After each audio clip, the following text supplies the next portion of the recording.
So today I'm joined by Nick Brandon. Nick is the founder and owner of tecwork, which specialises in IT and telecoms. So welcome, Nick. Thank you. Thank you, Simon. Nice to be here. Good. Thank you for joining us, Nick. So, Nick, tell us a bit more about tecwork. So Tecwork was sort of born, the brand was born in 2017, although our limited company's been in existence since 1998, but I won't complicate it by explaining the background. But so yeah, it was born in 2017. My background in this sector really started in 94 when I worked for a company that sold photocopiers and phone systems and stuff, and I worked there for 23 years, was sales director for the last 7, and was supposed to buy the company, but it didn't work out, and it got swallowed up by a much bigger company who acquired us. So I lasted 5 months there and decided I didn't want to have a boss anymore, so I thought I'd start my own business, and that's how Tecwork was formed. So I started from nothing really. I got a couple of our guys that I'd employed previously in the IT department to come and work with me. Adam, who's my technical director, has an equity stake in the business, and Matt, and we've since taken on another technical person, Martin, and we work with Paul as well, who's involved in sales. So we've been sort of, busy sort of getting new business from nothing really over the last 6 years, and we deal with people who are anyone from a one-man band up to sort of 200 staff. Mm-hmm. We don't specify any sector really, but we do specify geography, which is preferably West Kent and East Sussex, although we say Kent, Sussex and London because we have customers throughout that geography. And yeah, we call ourselves an IT and telecoms company. That's what we do. And our big thing is wow factor service, which I found over many years that a lot of companies don't. They all say they do it, but very few of them get anywhere close to it. And in my previous role, I was the recipient of 2 Service Excellence Awards. So we were quite successful in that business, providing a really good service. And when that one disappeared, there was a big gap really in the local market because it got swallowed up. So yeah, that's it really in a nutshell. Okay, great. No, thanks for explaining that. And so you mentioned that you decided to sort of set up the business after the business you previously owned you previously worked for was acquired. Had you sort of thought about being a business owner before then? Had you always thought about it, or was it that trigger at the time? Well, I had expected to own the business that I'd helped grow for the owner. For the last 7 years, I was a director with the sole aim of when he retired, I would buy it, and that's what he, that was his aim, because he wanted to maintain, the people in the business, and he didn't really want it being swallowed up by a bigger company. But that's what happened. So yeah, so I'd always thought I'd be owning the business that I'd been growing. So when that didn't happen, I thought, okay, various things happened, which I won't bore you with the details, but I just decided I didn't want to have a boss anymore and just be in charge of my own destiny, really. Okay. And at the time when you're saying didn't want to have a boss and be in charge of your own destiny, did you have a vision of what you wanted to create in the future? Yeah, I mean, I really like what we do. It's really interesting. You see a lot of outcomes for people, when you help them with their technology and their business. It can really make a big difference to businesses and organizations when we sort of move them from quite a high maintenance, not that well working efficiently IT and telecom setup. Move them into a much more efficient, lean and mean, sort of collaborative type technical setup for them, which is proper outcomes, proper benefits. It's right, it's satisfying. So yeah, I mean, I was doing that for years in the telecom side. So yeah, we're just doing it with IT and telecoms now. Adam, my technical director, he comes from an IT background. I come from a telecoms background. So it's quite a nice merging of flavors, if you like. But it's all IT really these days. Telecoms is called telecoms because people make and receive phone calls, but it's all IT really.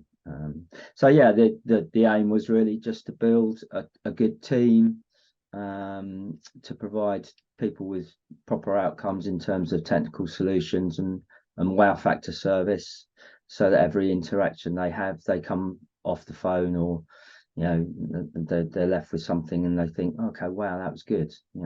That's what we're aiming for.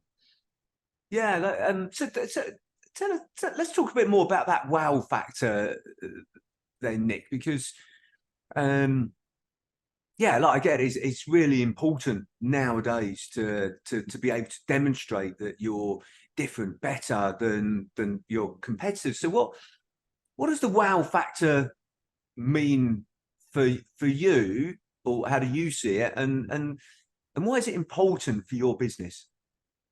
Well, I think having this sort of aim of providing a wow factor, there's only one thing that can get you there, and that's getting and keeping really, really good people in the business.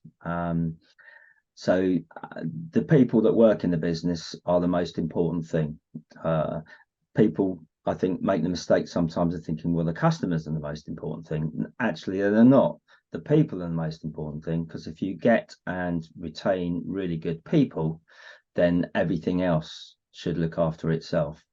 And then you have happy customers, which obviously is what pays everyone's wages. So, in our sort of sector, nothing lasts forever. Things go wrong. People are quite, they get quite tetchy when IT doesn't work. They can't do this and can't do that. So, it's really important for us to be able to fix things quickly. We have more people than we really need. Something that we always did in a previous company, where companies might be looking at the P&L and their numbers of employees and thinking, okay, how few can I get away with and still survive? We kind of always have more people than we really need, so that we're able to deal with people quickly, as and when they have issues. So yeah, that's the idea. No, great. And look, you mentioned there like about getting and keeping the right people, which I agree with, in terms of it's just so important to get and keep the right people. What did you do in particular, Nick, to get and keep the right people? How do you get and keep those? Well, we haven't had to get and keep many people, because there's only 5 of us at the moment, or 6 of us if you count Adam's other half, who helps us. So yeah, I mean, the 2 people that we started with, I'd already employed in the previous company, so I knew they were good. They're really nice guys, easy to deal with. Had good ethics and morals and good, the good attitude. And the other 2 guys, one of which I knew from having previously having had him in our sales team, and Martin, my best friend Roger found him. He's a recruitment consultant, so yeah, he's good at, I guess he's good at recruiting, finding good people, and he found Martin. So yeah, at some point we have to look for another person in the technical team, and that's the hardest job in business, in my opinion, is finding, getting and retaining really good people. But Yeah. getting customers by comparison is easy, Yeah. really. Yeah. Uh, I was been reading the diary of a CEO recently, and he mentions in there that every business, no matter what industry they're in, is a recruitment business, mm, because it is about recruiting and keeping the right people. mm, So do you have you know what, because keeping it, like you talked there a little bit about finding the right people, and mm, you know, you've done that through people you know and you've worked with previously. mm. But what about keeping them? You know, there's a lot of other business out there, and people, you know, move for different reasons. What do you do in Yeah. particular to keep the team that you've got? I think the key thing comes down to human nature, really. One of the biggest things that people want in their lives is to feel appreciated. Hmm. When it boils down to it. So we just make sure that we look after our team, we involve them, they're involved. I mean, with IT these days, we're constantly communicating on Teams. So even though we all work remotely, so everyone works from their house, which people like because they Hmm. can, they're not micromanaged in any way. There's no set time when they have to log on or log off. We Yeah. just trust people to do what they need to do.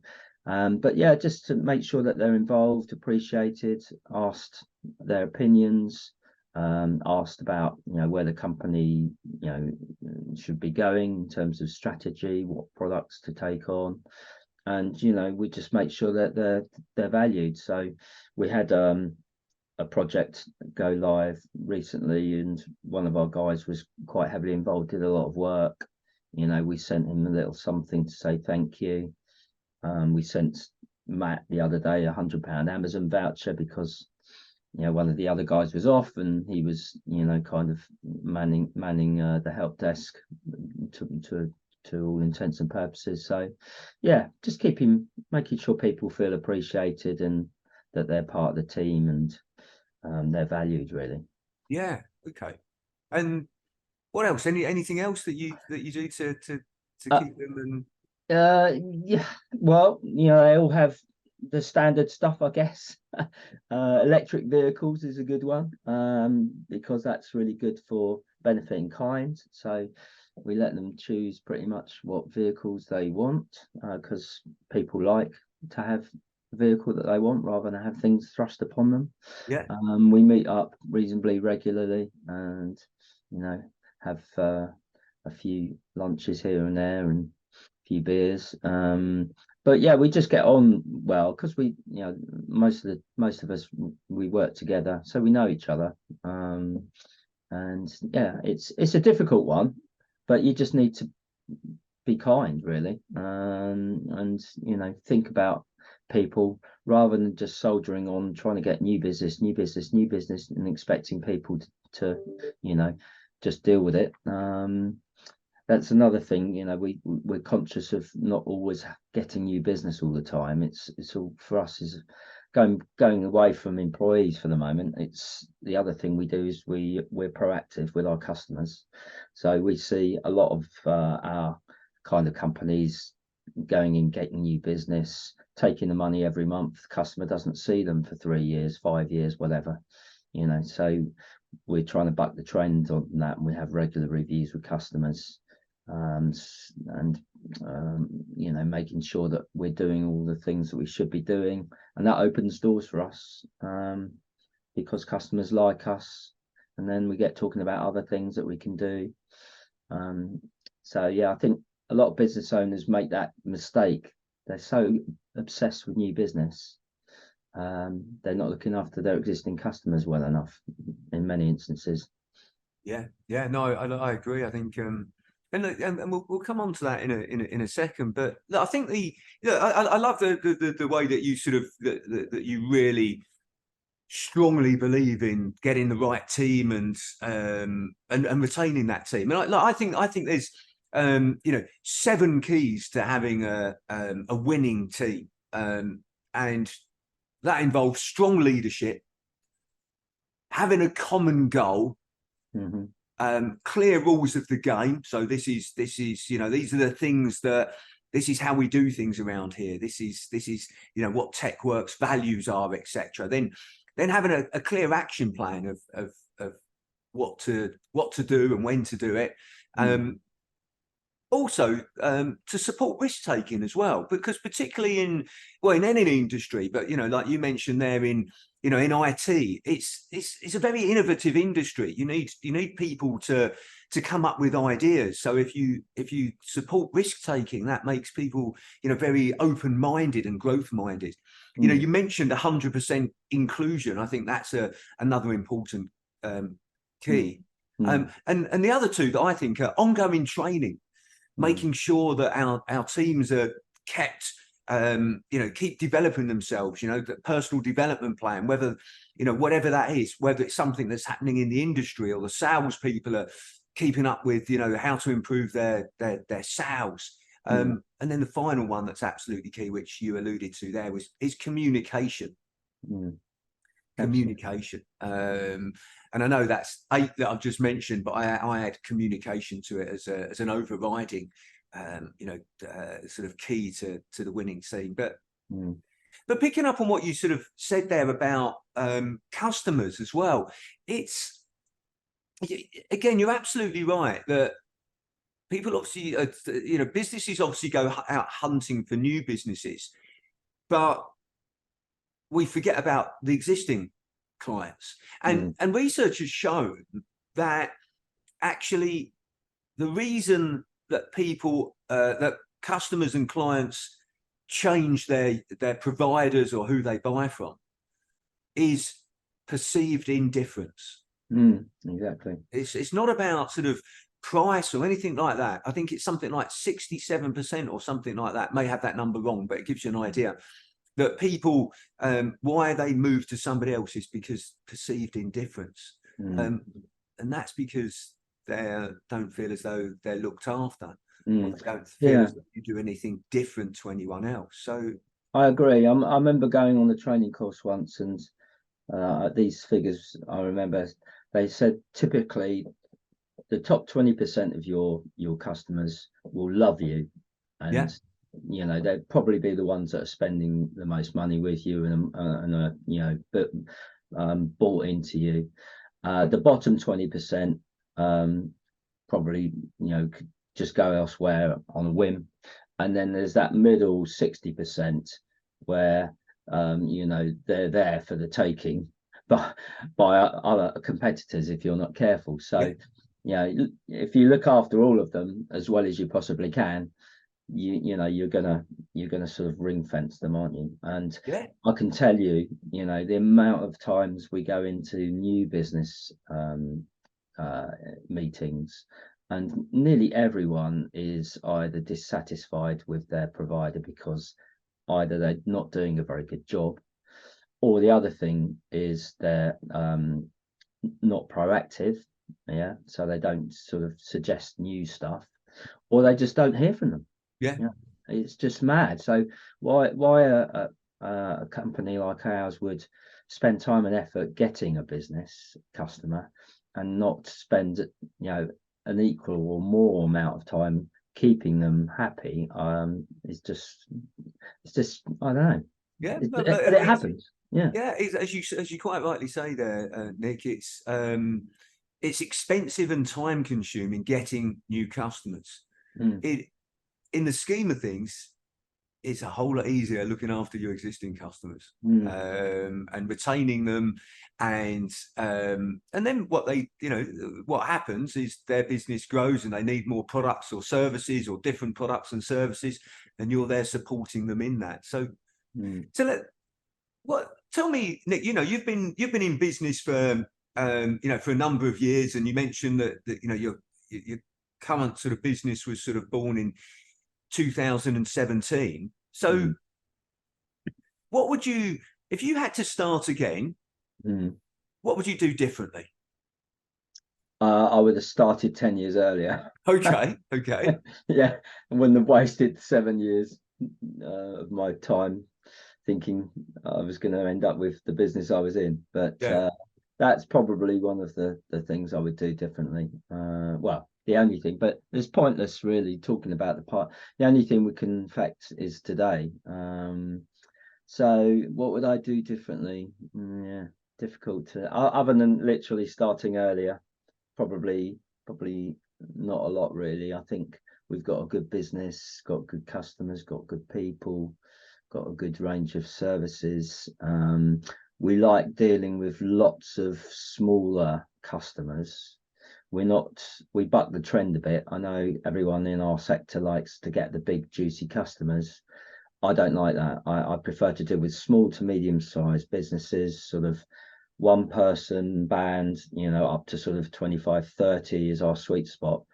And the reason for that is we then can, show an outcome to the business owners. We get a relationship with the people that own the business.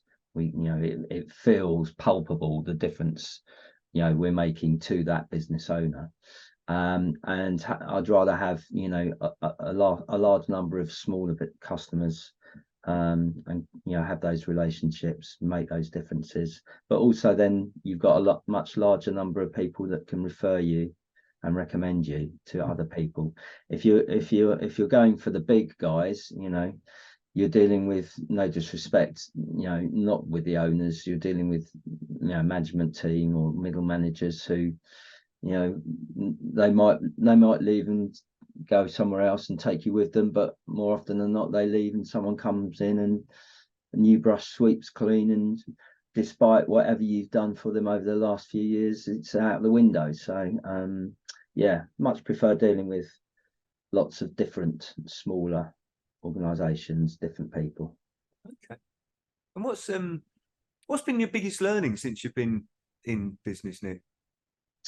Oh, hard to say the biggest one. I'd say getting good people is probably the important thing, because that hopefully then looks after the customer service side of things. Cash is king. Important to have cash. My old boss used to say, turnover's vanity, profit sanity, but cash is reality. I've always kept that in mind. You don't want to run out of cash. Making sure people, are paying you promptly. There's quite a lot of risk in our business, because sometimes we're contracting with our suppliers for 3 years, and if somebody's buying that thing from us for 3 years and they go out of business, we're left with the cost for 3 years. So try and be careful who you choose as a customer, sometimes being maybe a bit picky. You can't sort of escape it all the time, but yeah. So yeah, I think those things really. But I mean, talk all day about what you've learned about business. Yeah, it's talk all day. yeah. Look, I personally think we're constantly learning. There's always new things to learn out there, and I was speaking to Brad Sugars, who's the owner of Action Coach. He founded it sort of 30 years ago, and I asked him. I said, Brad, how comes you've been so successful? Because he's a multimillionaire entrepreneur, owns numerous businesses, built and sold businesses over numbers of years, and he said, I've made more mistakes than other people. And he learned from them. He learned from each and every mistake, and which made him bigger, better, and clearer, and absolutely. So I think, to acknowledge those, like you mentioned earlier about, we can only influence today, which is absolutely right. But we have to reflect on the past and sort of say, right, what would I change? What would I do differently now? And how can I do that differently now? Okay, you can't change the past, but you can change what you do today.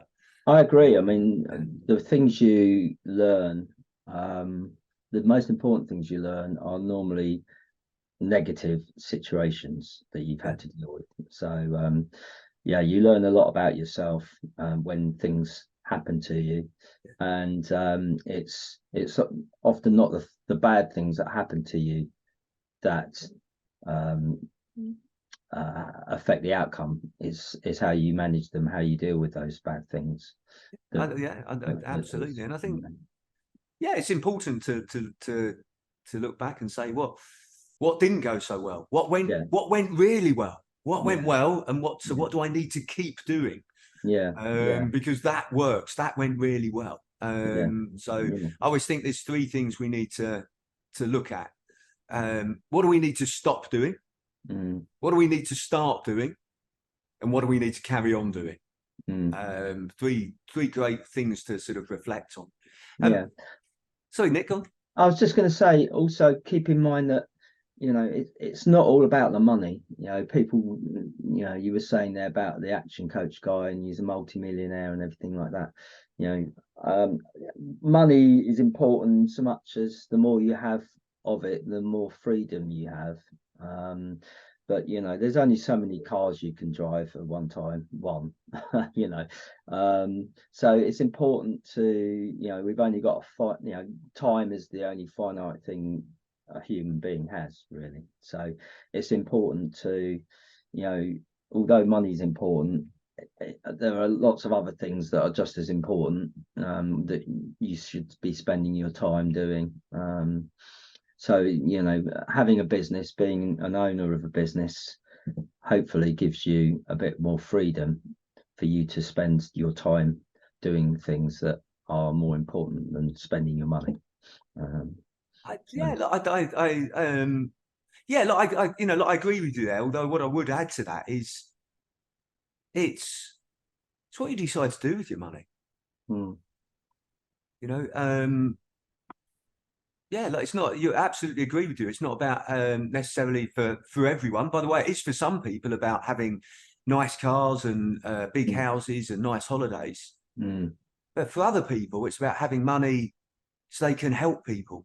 Oh, absolutely. It's about having money so that they can give back to the community. I mean, you know, there's high-profile people that have done that, like you know, Bill Gates, and you know, who's, you know, created a massive wealth and then set up a foundation for good causes. So I think, yeah, it's about what you do with that money that your business might. Again, I refer to the book, the Diary of a CEO by Stephen Bartlett, and he said in that book that, and again, I may misquote this, but he said he went to a seminar once and there was a guy speaking up on stage, and Stephen Bartlett was finding it really difficult with this concept of how he was focusing on building businesses and making money when people in sort of like Africa and this sort of thing were starving. And he asked this question at the end related to that. And the person on stage said to him, paused and thought, and then said, "You have to fill your own bucket first." Oh, absolutely. And Stephen Bartlett then sort of reflected on that. And that was before, again, Stephen Bartlett was a multimillionaire. And he said, because of that, he's now been able to help far more many people because he's now amassed the wealth, because he is a high profile figure, etc., that he can help far more many people than he could have done if he hadn't built up his business and done what he did in the past. So I think it's very important, even if you've got the money, to make sure that you decide to do with it the things that make you happy. It may not be completely agree. It may be helping other people, but yeah, I completely agree. Yeah, I mean, if the world was a perfect place, you know, you wouldn't need to. But also, if the world was a perfect place, yeah, you'd have so much money that you wouldn't have to run an IT and telecoms company. You could spend your time more of your time doing good in the world for people. Yeah, I think this is it. It's whatever drives you as an individual. But look, I like to end these interviews on a specific question, which is, What's the best advice that you would give an 18-year-old you? Hmm.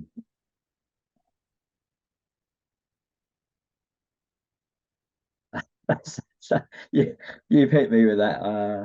I don't know. I don't know. I think I'll probably suggest to my 18-year-old self to maybe become a little bit more self-aware a little bit earlier. Okay. Yeah, I think the nature of the world these days, and I think it's harder these days for an 18-year-old now than it was when I was 18. Everything's 100 miles an hour, particularly in our bubble in the southeast of England. Everything's 100 miles an hour. People are just going on, getting on with their lives, not really taking too much time to sit back and think. Read more books, get Yeah. more sort of self-help. I'm a big believer in helping yourself. We weren't all born with all the knowledge we need, so I've read quite a few books that have helped me sort of become a more rounded, grounded thinking person. Like it. Like it. Yeah. Yeah. I think.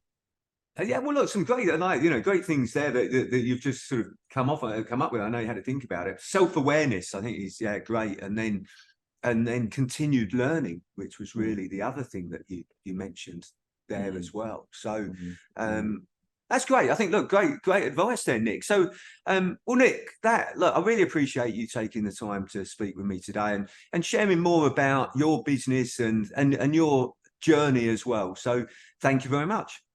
Thanks, Simon. Been a pleasure.